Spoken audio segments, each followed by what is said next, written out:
ವಿದ್ಯಾರ್ಥಿ ಮಿತ್ರರೇ, ಎಲ್ಲರಿಗೂ ಕೂಡ ನಮಸ್ಕಾರ.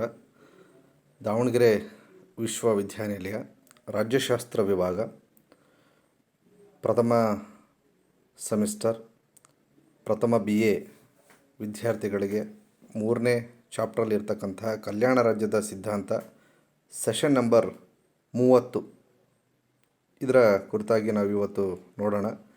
ಕಳೆದ ಸೆಷನ್ ನಂಬರ್ 27, 28 ಮತ್ತು 29ರಲ್ಲಿ ನಾವು ಈಗಾಗಲೇ ಕಲ್ಯಾಣ ರಾಜ್ಯ ಅಂದ್ರೇನು, ಅದರ ಅರ್ಥ, ಹಾಗೆ ವ್ಯಾಖ್ಯಾನಗಳು ಮತ್ತು ಕಲ್ಯಾಣ ರಾಜ್ಯದ ಸ್ವರೂಪ, ಕಲ್ಯಾಣ ರಾಜ್ಯದ ಮಹತ್ವ ಮತ್ತು ಕಲ್ಯಾಣ ರಾಜ್ಯದ ಒಂದೆರಡು ಪ್ರಮುಖವಾದಂಥ ಕಾರ್ಯಗಳು ಯಾವ್ಯಾವು ಅನ್ನೋದರ ಕುರಿತಾಗಿ ನಾವು ಈಗಾಗಲೇ ಕಳೆದ ತರಗತಿಗಳಲ್ಲಿ ನೋಡಿದ್ದೀವಿ. ಇವತ್ತು ಸೆಷನ್ ನಂಬರ್ 30ರಲ್ಲಿ ಇನ್ನುಳಿದಂತಹ ಕಲ್ಯಾಣ ರಾಜ್ಯದ ಕಾರ್ಯಗಳಾಗಿರ್ತಕ್ಕಂಥ ಕಲ್ಯಾಣೇತರ ಕಾರ್ಯಗಳು ಯಾವ್ಯಾವು ಮತ್ತು ಸಮಾಜ ಸೇವಾ ಕಾರ್ಯಗಳು ಯಾವ್ಯಾವುದು ಅನ್ನೋದನ್ನು ಕುರಿತಾಗಿ ನಾವು ಇವತ್ತಿನ ತರಗತಿಯಲ್ಲಿ ನೋಡೋಣ. ಹಾಗೂ ಕೊನೆಯದಾಗಿ ಉಪಸಂಹಾರದ ಕುರಿತಾಗಿ ಕೂಡ ನಾವು ನೋಡ್ಬೋದು. ಓಕೆ, ನಾವೀಗ ಕಲ್ಯಾಣ ರಾಜ್ಯದ ಕಾರ್ಯಗಳಲ್ಲಿ ಬರ್ತಕ್ಕಂತಹ ಕಲ್ಯಾಣೇತರ ಕಾರ್ಯಗಳು ಏನೇನು ಅನ್ನೋದ್ರ ಬಗ್ಗೆ ಕೂಡ ನಾವು ನೋಡಬೇಕಾಗತ್ತೆ. ನೋಡಿ, ಕಲ್ಯಾಣ ರಾಜ್ಯದ ಕಾರ್ಯಗಳಲ್ಲಿ ಒಂದು ಜನತೆಯ ಕಲ್ಯಾಣವನ್ನು ಸಾಧಿಸೋದಕ್ಕಾಗಿ ಅಲ್ಲದೇ ಇದ್ದರೂ ಕೂಡ ಇವು ಭಾಳ ಅವಶ್ಯಕವಾಗಿರ್ತವೆ ಒಂದು ರಾಜ್ಯದ ಜನತೆಗೆ ಅಂತೇಳಿ ಹೇಳ್ಬೋದು. ಅಂದರೆ ಅವು ಖಾಸಗಿ ವ್ಯಕ್ತಿಗಳಿಂದ ಅಥವಾ ಸರ್ಕಾರದ ಒಂದು ವತಿಯಿಂದನಾದರೂ ಆಗಿರ್ಬೋದು. ಈ ಥರದ ಒಂದು ಕಲ್ಯಾಣೇತರ ಕಾರ್ಯಕ್ರಮಗಳನ್ನ ಜಾರಿ ತರ್ತಕ್ಕಂಥದ್ದು ಯಾರಾದರೂ ಕೂಡ ಆಗಿರ್ಬೋದು. ಅವು ಯಾವಪ್ಪ ಅಂತ ಹೇಳಿದ್ರೆ ಜನರ ಅನುಕೂಲಕ್ಕಾಗಿ ಕೆಲವೊಂದು ಸಂಶೋಧನೆಗಳನ್ನು ಮಾಡಿಸ್ತಕ್ಕಂಥದ್ದು ಅಥವಾ ರಾಜ್ಯದ ಪ್ರಮುಖ ವಿಚಾರಗಳ ಬಗ್ಗೆ ಅಂಕಿ ಅಂಶಗಳನ್ನು ಸಂಗ್ರಹಿಸ್ತಕ್ಕಂಥದ್ದಾಗಿರ್ಬೋದು, ವೃದ್ಧಾಶ್ರಮಗಳನ್ನು ಸ್ಥಾಪಿಸ್ತಕ್ಕಂಥದ್ದು ಅಥವಾ ಒಂದು ಬಡವರ ಗೃಹ ನಿರ್ಮಾಣವನ್ನು ಮಾಡಿಕೊಡ್ತಕ್ಕಂಥದ್ದು, ಅನಾಥಾಲಯಗಳನ್ನು ಸ್ಥಾಪಿಸ್ತಕ್ಕಂಥದ್ದು, ಇವೇ ಮೊದಲಾದಂಥ ಒಂದು ಕಾರ್ಯಗಳನ್ನು ಜನರ ಅನುಕೂಲಕ್ಕಾಗಿ ಈ ಒಂದು ಕಲ್ಯಾಣ ರಾಜ್ಯದ ಕಾರ್ಯಕ್ರಮಗಳಲ್ಲಿ ಈ ಒಂದು ಕಾರ್ಯಕ್ರಮಗಳನ್ನು ಕೂಡ ಸರ್ಕಾರ ಹಮ್ಮಿಕೊಳ್ಬೇಕಾಗುತ್ತೆ ಅನ್ನೋದನ್ನು ಕೂಡ ನಾವಿಲ್ಲಿ ನೋಡಬೇಕಾಗ್ತದೆ. ಇದು ನೋಡಿ, ಬಹಳ ಮುಖ್ಯವಾಗಿ ಇವೆಲ್ಲವೂ ಕೂಡ ಮಾಡಬೇಕಾಗ್ತದೆ. ಇದರ ಬಡವರ ಉದ್ಧಾರ ಆಗುತ್ತೆ ಅಂತಲ್ಲ, ಇದು ಬಹಳ ಮುಖ್ಯವಾಗಿ ಜನರ ಅನುಕೂಲಕ್ಕಾಗಿ, ಎಲ್ಲ ಜನರ ಅನುಕೂಲಕ್ಕಾಗಿ ಇದನ್ನು ಮಾಡಬೇಕಾಗ್ತದೆ. ವೃದ್ಧಾಶ್ರಮಗಳು ಎಷ್ಟೋ ಸಂದರ್ಭಗಳಲ್ಲಿ ಮಕ್ಕಳು ತಂದೆ ತಾಯಿಗಳನ್ನು ಸರಿಯಾಗಿ ನೋಡ್ಕೊಳ್ಳೋದಿಲ್ಲ, ಅವರನ್ನು ಹೊರ ಹಾಕ್ಬಿಡ್ತಾರೆ ಮನೆಯಿಂದ. ಅಂಥ ಸಂದರ್ಭದಲ್ಲಿ ಅಂಥವರ ಅನುಕೂಲಕ್ಕಾಗಿ ವೃದ್ಧಾಶ್ರಮಗಳು ಮತ್ತು ಅದೇ ರೀತಿಯಾಗಿ ಒಂದು ಬಡವರ ಒಂದು ಮನೆಗಳು, ಬಡವರ ಗೃಹ ನಿರ್ಮಾಣವನ್ನು ಮಾಡಿಕೊಡ್ತಕ್ಕಂಥದ್ದು. ಯಾಕಂದರೆ ಎಷ್ಟೋ ಜನ ಬಡವರಿಗೆ ಮನೆಯನ್ನು ಕಟ್ಟಿಸ್ಕೊಳ್ತಕ್ಕಂಥ ಒಂದು ಸಾಮರ್ಥ್ಯವೂ ಕೂಡ ಇರೋದಿಲ್ಲ. ಅವರಿಗೂ ಕೂಡ ಅನುಕೂಲವನ್ನು ಕಲ್ಪಿಸುವ ನಿಟ್ಟಿನಲ್ಲಿ ಕೆಲವೊಂದು ಸರ್ಕಾರವೇ ಭಾಳ ಸಹಾಯಧನವನ್ನು ನೀಡಿ ಮನೆಯನ್ನು ಕಟ್ಟಿಸ್ಕೊಳ್ಳಿಕ್ಕೆ ಅನುಕೂಲವನ್ನು ಮಾಡಿಕೊಡ್ತಕ್ಕಂಥದ್ದಾಗಿರ್ಬೋದು. ಹಾಗೆಯೇ ಅದರ ಜೊತೆಗೆ ಭಾಳಷ್ಟು ಅನಾಥಾಲಯಗಳು, ಎಷ್ಟೋ ಜನ ಮಕ್ಕಳಿಗೆ ಪಾಪ ತಂದೆ ತಾಯಿ ಯಾರೂ ಕೂಡ ಇರೋದಿಲ್ಲ, ಸಂಬಂಧಿಕರು ಕೂಡ ಯಾರೂ ನೋಡ್ಕೊಳ್ಳದೇ ಇರತಕ್ಕಂಥ ಸ್ಥಿತಿ ಇದ್ದಂಥ ಸಂದರ್ಭದಲ್ಲಿ ಅಂಥ ಮಕ್ಕಳ ಒಂದು ಮೇಲ್ವಿಚಾರಣೆಯನ್ನು ಅಥವಾ ನೋಡ್ಕೊಳ್ಳೋದಕ್ಕೋಸ್ಕರ ಒಂದು ಅನಾಥಾಲಯಗಳನ್ನು ಸ್ಥಾಪನೆ ಮಾಡ್ತಕ್ಕಂಥದ್ದು, ಇವೆಲ್ಲವೂ ಕೂಡ ರಾಜ್ಯ ಮಾಡಬೇಕಾದಂಥ ಕೆಲವು ಕಲ್ಯಾಣೇತರ ಕಾರ್ಯಕ್ರಮಗಳು ಅಂತೇಳಿ ನಾವು ಹೇಳ್ತೀವಿ. ಅದೇ ರೀತಿಯಾಗಿ ಒಂದು ಕುರುಡು ಮಕ್ಕಳು ಇರ್ತಾರೆ, ಅಂಥ ಒಂದು ಮಕ್ಕಳಿಗೆ ಆಶ್ರಯವನ್ನು ಕೊಡೋದಕ್ಕೋಸ್ಕರ ಒಂದು ಕುರುಡು ಮಕ್ಕಳ ಶಾಲೆಗಳನ್ನು ತೆರಿತಕ್ಕಂಥದ್ದು ಅಥವಾ ವಸತಿ ಶಾಲೆಗಳನ್ನು ತೆರಿತಕ್ಕಂಥದ್ದು, ಅನಾಥಾಲಯಗಳನ್ನು ತೆರಿತಕ್ಕಂಥದ್ದು, ಈ ರೀತಿಯಾದಂಥ ಹಲವಾರು ಕಾರ್ಯಕ್ರಮಗಳನ್ನು ಕಲ್ಯಾಣೇತರ ಕಾರ್ಯಕ್ರಮಗಳಲ್ಲಿ ಸರ್ಕಾರ ಮಾಡಬೇಕಾಗುತ್ತೆ ಅನ್ನೋದನ್ನು ನಾವಿಲ್ಲಿ ಹೇಳ್ಬೋದು. ಹಾಗಾಗಿ ಹೀಗೆ ಆಧುನಿಕವಾದಂಥ ಒಂದು ರಾಜ್ಯಗಳು, ಒಂದು ಆಧುನಿಕ ರಾಜಕೀಯ ವ್ಯವಸ್ಥೆಯಲ್ಲಿ ಇವತ್ತು ಈ ಒಂದು ಕಲ್ಯಾಣೇತರ ಕಾರ್ಯಕ್ರಮಗಳು ಬಹಳ ಪ್ರಧಾನ ಪಾತ್ರವನ್ನು ಕೂಡ ವಹಿಸ್ತಾ ಇದ್ದಾವೆ. ಹಾಗಾಗಿ ಜನತೆ ಒಂದು ಸುಖವಾಗಿ ನೆಮ್ಮದಿಯಾಗಿ ಒಂದು ಬದುಕಬೇಕು ಅಂತ ಹೇಳಿದ್ರೆ ಈ ಕಲ್ಯಾಣೇತರ ಕಾರ್ಯಕ್ರಮಗಳನ್ನು ಕೂಡ ಸರ್ಕಾರ ಹಮ್ಮಿಕೊಳ್ಬೇಕಾಗುತ್ತೆ ಅನ್ನೋದನ್ನು ನಾವು ನೋಡ್ತೇವೆ.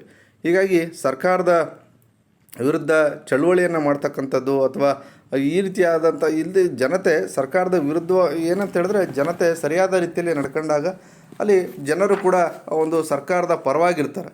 ಜನತೆ ಈ ಎಲ್ಲ ಕಾರ್ಯಕ್ರಮಗಳನ್ನು, ಯೋಜನೆಗಳನ್ನು ಅಥವಾ ಕಲ್ಯಾಣ ಕಾರ್ಯಕ್ರಮಗಳನ್ನು, ಯೋಜನೆಗಳನ್ನು ಹಮ್ಮಿಕೊಳ್ಳದೇ ಇದ್ದಾಗ ಸ್ವಲ್ಪ ಮಟ್ಟಿಗೆ ಜನರು ಕೂಡ ಅಲ್ಲಿ ಏನಾಗ್ತದೆ, ಸರ್ಕಾರದ ವಿರುದ್ಧ ಕೆಲಸ ಮಾಡಬೇಕಾದಂಥ ಸ್ಥಿತಿ ಕೂಡ ಉಂಟಾಗುತ್ತೆ ಅಂತಕ್ಕಂಥದ್ದು.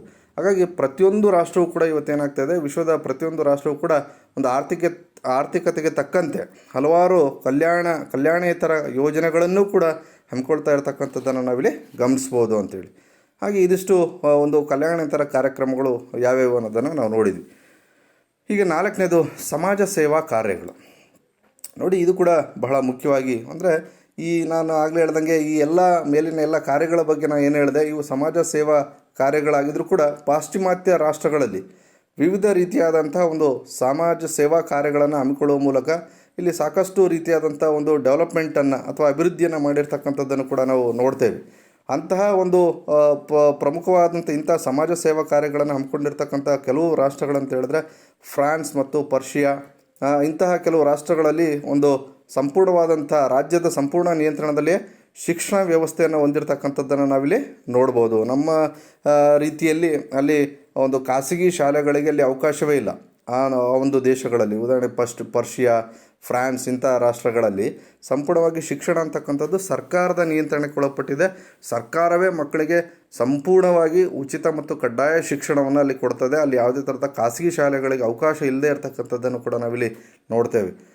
ಅದೇ ರೀತಿ 1911ರಲ್ಲಿ ಒಂದು ಇಂಗ್ಲೆಂಡ್ ಸಹ ರಾಷ್ಟ್ರೀಯ ಕಡ್ಡಾಯ ನಿರುದ್ಯೋಗ ವಿಮಾ ಯೋಜನೆಯಂತಹ ಒಂದು ಯೋಜನೆಯನ್ನು ಕೂಡ ಅಲ್ಲಿ ಜಾರಿಗೆ ತಂದಿರತಕ್ಕಂಥದ್ದನ್ನು ಕೂಡ ನಾವು ನೋಡ್ಬೋದು. ಸಮಾಜ ಸೇವಾ ಕಾರ್ಯಗಳನ್ನು ಇಲ್ಲಿ ಜಾರಿಗೊಳಿಸಲಿಕ್ಕೂ ಕೂಡ ಸಾಧ್ಯ ಆಯಿತು. ಇದರ ಪ್ರಭಾವದಿಂದಾಗಿ ಯುರೋಪಿನ ಬಹುತೇಕ ಎಲ್ಲ ರಾಷ್ಟ್ರಗಳು ಕೂಡ ಈ ಬಗೆಯ ಕಾರ್ಯಗಳನ್ನು ಇವತ್ತು ನಿರ್ವಹಿಸ್ತಾ ಇದ್ದಾವೆ ಅಂತೇಳಿ. ಹಾಗೆ ಸಮಾಜ ಸೇವಾ ಕಾರ್ಯಗಳಲ್ಲಿ 1942ರಲ್ಲಿ ಒಂದು ಇಂಗ್ಲೆಂಡಿನಲ್ಲಿ ಲಾರ್ಡ್ ವಿಲಿಯಂ ಬೆವರಿಡ್ಜ್ ಇವರು ಒಂದು ಯೋಜನೆಯನ್ನು ಕೂಡ ಸಿದ್ಧಪಡಿಸ್ತಾರೆ. ಒಂದು ಸಮಾಜ ಸೇವಾ ಕಾರ್ಯದಲ್ಲಿ ಇದೊಂದು ಮೈಲಿಗಲ್ಲಾಗಿರ್ತಕ್ಕಂಥದ್ದನ್ನು ಕೂಡ ನಾವು ನೋಡ್ಬೋದು. ಅಂದರೆ ಇದನ್ನು ನಾವು ಬೆವರಿಡ್ಜ್ ಯೋಜನೆ ಅಂತಲೇ ಕೂಡ ನಾವು ಇದನ್ನು ಕರಿತೀವಿ. ಇದರ ಪ್ರಕಾರ ಒಂದು ಸಾಮಾಜಿಕ ವಿಮಾ ಯೋಜನೆಯನ್ನು ಇವರು ಜಾರಿಗೊಳಿಸಿದರು. ಈ ಒಂದು ಯೋಜನೆಯ ಪ್ರಕಾರ ಇಲ್ಲಿ ಬಹಳ ಮುಖ್ಯವಾಗಿ ಒಂದು ನಿರುದ್ಯೋಗ ಭತ್ಯೆಯನ್ನು ಕೊಡ್ತಕ್ಕಂಥದ್ದು, ಅಥವಾ ಒಂದು ಅನಾರೋಗ್ಯ ಹೊಂದಿರತಕ್ಕಂಥವರಿಗೆ ಒಂದು ಕೆಲವೊಂದು ಸೌಲಭ್ಯಗಳನ್ನು ಅಥವಾ ಉಚಿತ ವೈದ್ಯಕೀಯ ಸೌಲಭ್ಯಗಳನ್ನು ಒದಗಿಸಿಕೊಡ್ತಕ್ಕಂಥದ್ದು, ನಿವೃತ್ತಿಯ ನಂತರ, ಅಂದರೆ ಉದ್ಯೋಗದ ನಂತರದಲ್ಲಿ ಒಂದು 60 ವರ್ಷ ಮೇಲ್ಪಟ್ಟು ಅವರು ನಿವೃತ್ತಿ ಆದ ನಂತರ ಅವರಿಗೆ ನಿವೃತ್ತಿ ವೇತನವನ್ನು ಒದಗಿಸಿಕೊಡ್ತಕ್ಕಂಥದ್ದಾಗಿರ್ಬೋದು. ಹಾಗೆ ಹೆರಿಗೆ ಭತ್ಯೆ, ಭಾಳಷ್ಟು ಜನ ಬಡ ಹೆಣ್ಮಕ್ಳು ಪಾಪ ಹೆರಿಗೆ ಆದ ನಂತರ ಅವರಿಗೆ ಮೂಲ ಸೌಲಭ್ಯಗಳನ್ನು ಕಲ್ಪಿಸಿಕೊಡ್ತಕ್ಕಂಥದ್ದಕ್ಕೆ ಉದ್ದೇಶಕ್ಕೋಸ್ಕರ ಹೆರಿಗೆ ಭತ್ಯೆಯನ್ನು ಕೊಡ್ತಕ್ಕಂಥದ್ದು. ಹಾಗೆ ಒಂದು ಅವಲಂಬಿತರ ಸೌಲಭ್ಯಗಳನ್ನು ಅವಲಂಬಿತರ ಭತ್ಯೆ ಅಂತಕ್ಕಂಥದ್ದು, ಕೈಗಾರಿಕೆಯಲ್ಲಿ ನಿವೃತ್ತಿ ಆದ ನಂತರ ಕೆಲವು ನೌಕರರಿಗೆ ಒಂದು ನಿವೃತ್ತಿ ವೇತನವನ್ನು ಕಲ್ಪಿಸಿಕೊಡ್ತಕ್ಕಂಥದ್ದು. ಹಾಗೆ ಸಾಮೂಹಿಕ ವಿವಾಹಗಳನ್ನು ಸರ್ಕಾರ ಮಾಡ್ತಕ್ಕಂಥದ್ದು. ಎಷ್ಟೋ ಜನ ಬಡವರು ಇರ್ತಾರೆ, ಅವರಿಗೆ ಮದುವೆ ಆಗಲಿಕ್ಕೂ ಕೂಡ ಸಾಧ್ಯ ಆಗೋದಿಲ್ಲ. ಮದುವೆ ಆಗೋಕ್ಕೆ ಅವರಿಗೆ ಖರ್ಚು ಮಾಡೋಷ್ಟು ಅವ್ರ ಹತ್ರ ಹಣ ಕೂಡ ಇರೋದಿಲ್ಲ. ಇದಕ್ಕೋಸ್ಕರ ಸರ್ಕಾರ ಕೆಲವೊಮ್ಮೆ ಸಾಮೂಹಿಕ ವಿವಾಹಗಳನ್ನು ಏರ್ಪಡಿಸ್ತಕ್ಕಂಥ ಒಂದು ಕಾರ್ಯಕ್ರಮಗಳನ್ನು ಮಾಡ್ತಕ್ಕಂಥದ್ದು.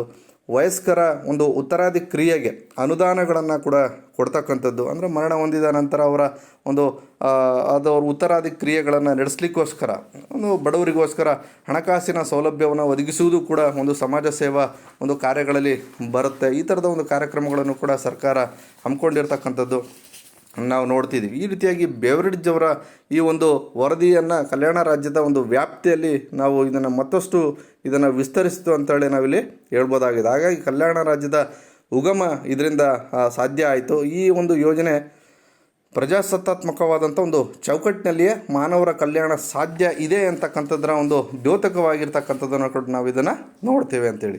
ಈ ರೀತಿಯಾಗಿ ಸಮಾಜ ಸೇವಾ ಕಾರ್ಯಗಳು ಹಮ್ಮಿಕೊಳ್ಳಿಕ್ಕೆ ಸರ್ಕಾರ ಇವತ್ತು ಸಾಕಷ್ಟು ರೀತಿಯಾದಂಥ ಯೋಜನೆಗಳನ್ನು, ಕಾರ್ಯಕ್ರಮಗಳನ್ನು ಹಮ್ಮಿಕೊಳ್ತಾ ಇದೆ ಅಂತೇಳಿ. ಸಮಾಜದ ಒಂದು ಅನುಕೂಲಕ್ಕಾಗಿ ಸಮಾಜ ಸೇವಾ ಕಾರ್ಯಕ್ರಮಗಳನ್ನು ಕೂಡ ಕಲ್ಯಾಣ ರಾಜ್ಯ ಸಿದ್ಧಾಂತದ ಒಂದು ಅಡಿಯಲ್ಲಿ ನಿರ್ವಹಿಸ್ತಾ ಇರ್ತಕ್ಕಂಥದ್ದನ್ನು ನಾವು ನೋಡ್ಬೋದು ಅಂತೇಳಿ. ಇದಿಷ್ಟು ನಾವು ಕಲ್ಯಾಣ ರಾಜ್ಯದ ಕೆಲವು ಪ್ರಮುಖವಾದಂಥ ಕಾರ್ಯಗಳ ಕುರಿತಾಗಿ ನಾವು ಇದುವರೆಗೂ ನೋಡಿದ್ವಿ. ಈಗಾಗಲೇ 4 ಕಾರ್ಯಗಳು, ಇದರಲ್ಲಿ ಅವಶ್ಯಕ ಕಾರ್ಯಗಳು ಏನೇನು, ರಾಜ್ಯ ಮಾಡಲೇಬೇಕಾದಂಥ ಅವಶ್ಯಕ ಕಾರ್ಯಗಳ ಕುರಿತಾಗಿ ನಾವು ನೋಡಿದ್ವಿ. ಮತ್ತು ಎರಡನೇದಾಗಿ ಕಲ್ಯಾಣ ಕಾರ್ಯಕ್ರಮಗಳು, ಜನರ ಅನುಕೂಲಕ್ಕಾಗಿ ಏನೇನೆಲ್ಲ ಕಲ್ಯಾಣ ಕಾರ್ಯಕ್ರಮಗಳನ್ನು ಸರ್ಕಾರ ಅಥವಾ ರಾಜ್ಯ ಮಾಡಬೇಕಾಗುತ್ತೆ ಅನ್ನೋದನ್ನು ನೋಡಿದ್ವಿ. ಮೂರನೇದು ಕಲ್ಯಾಣೇತರ ಕಾರ್ಯಗಳು ಯಾವ್ಯಾವು ಅನ್ನೋದನ್ನು ಕೂಡ ಗಮನಿಸಿದ್ವಿ. ಹಾಗೂ 4ನೇದು ಸಮಾಜ ಸೇವಾ ಕಾರ್ಯಗಳು ಏನೇನು ಅನ್ನೋದನ್ನು ಕೂಡ ನಾವು ಗಮನಿಸಿದ್ವಿ. ಈಗ ನಂತರದಲ್ಲಿ ನಾವು ಕೊನೆಯ ಹಂತಕ್ಕೆ ಬಂದಿದ್ದೀವಿ, ಅಂದರೆ ಉಪಸಂಹಾರ. ಈ ಒಂದು ಸಿದ್ಧಾಂತದ ಕುರಿತಾಗಿರ್ತಕ್ಕಂಥ ಕೊನೆಯ ಒಂದು ಅಂಶ ಅಂತ ಹೇಳಿದ್ರೆ, ಒಂದು ಕನ್ಕ್ಲೂಷನ್ಗೆ ಬರೋದಾದರೆ, ಈ ಒಂದು ಕಲ್ಯಾಣ ರಾಜ್ಯದ ಒಂದು ಪರಿಕಲ್ಪನೆ ಏನಿದೆ, ಇದು ಉದಾರವಾದಿ, ಸಮಾಜವಾದಿ ಮತ್ತು ಸಂಪ್ರದಾಯವಾದಿ ಆಲೋಚನೆಗಳ ಒಂದು ಫಲವಾಗಿರ್ತಕ್ಕಂಥದ್ದನ್ನು ನಾವು ಇದನ್ನು ಗಮನಿಸ್ತೇವೆ ಅಂತಕ್ಕಂಥದ್ದು.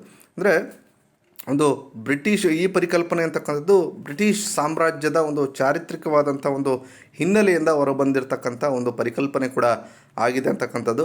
ಇದು ಒಂದು ಆದರ್ಶ ವಿಚಾರಗಳ ಒಂದು ಮಿಶ್ರ ಚಿಂತನೆ ಅಂತಲೂ ಕೂಡ ನಾವು ಇದನ್ನು ಕರಿಬೋದು. ನೋಡಿ, ಎಲ್ಲ ಸಮಾಜವಾದಿ, ಉದಾರವಾದಿ, ಸಂಪ್ರದಾಯವಾದಿ ತತ್ವಗಳೇನಿದವೋ ಆ ಎಲ್ಲ ತತ್ವಗಳ ಒಂದು ಮಿಶ್ರ ಚಿಂತನೆ ಏನಿದೆ, ಅದರ ಒಂದು ಮಿಶ್ರ ಚಿಂತನೆ ಫಲವಾಗಿ ಈ ಒಂದು ಕಲ್ಯಾಣ ರಾಜ್ಯದ ಸಿದ್ಧಾಂತ ಅಂತಕ್ಕಂಥದ್ದು ಉಟ್ಕೊಂಡಿದೆ ಅನ್ನೋದನ್ನು ಕೂಡ ನಾವಿಲ್ಲಿ ಗಮನಿಸ್ಬೋದಾಗಿದೆ ಅಂತಕ್ಕಂಥದ್ದು. ಈ ರೀತಿಯಾಗಿ ಒಂದು ಬಡತನದ ಒಂದು ಸಮಸ್ಯೆಗಳನ್ನು ನಿರ್ಮೂಲನೆ ಮಾಡ್ತಕ್ಕಂಥದ್ದು, ಹಾಗೆ ಒಂದು ಮೂಲಭೂತವಾದಂಥ ಒಂದು ಹಕ್ಕುಗಳು ಸರ್ವಸಮಾನವಾಗಿ ಜನರಿಗೆ ತಲುಪುವಂತೆ ಮಾಡ್ತಕ್ಕಂಥದ್ದು, ಉದಾರವಾದ ಮತ್ತು ಸಾಮಾಜಿಕ ಅಂಶಗಳ ಒಂದು ಮಿಶ್ರ ವ್ಯವಸ್ಥೆಯಾಗಿ ಒಂದು ಕಲ್ಯಾಣ ರಾಜ್ಯ ವ್ಯವಸ್ಥೆ ಅಸ್ತಿತ್ವಕ್ಕೆ ಬಂದಿರತಕ್ಕಂಥದ್ದನ್ನು ಕೂಡ ನಾವಿಲ್ಲಿ ಗಮನಿಸ್ತೇವೆ.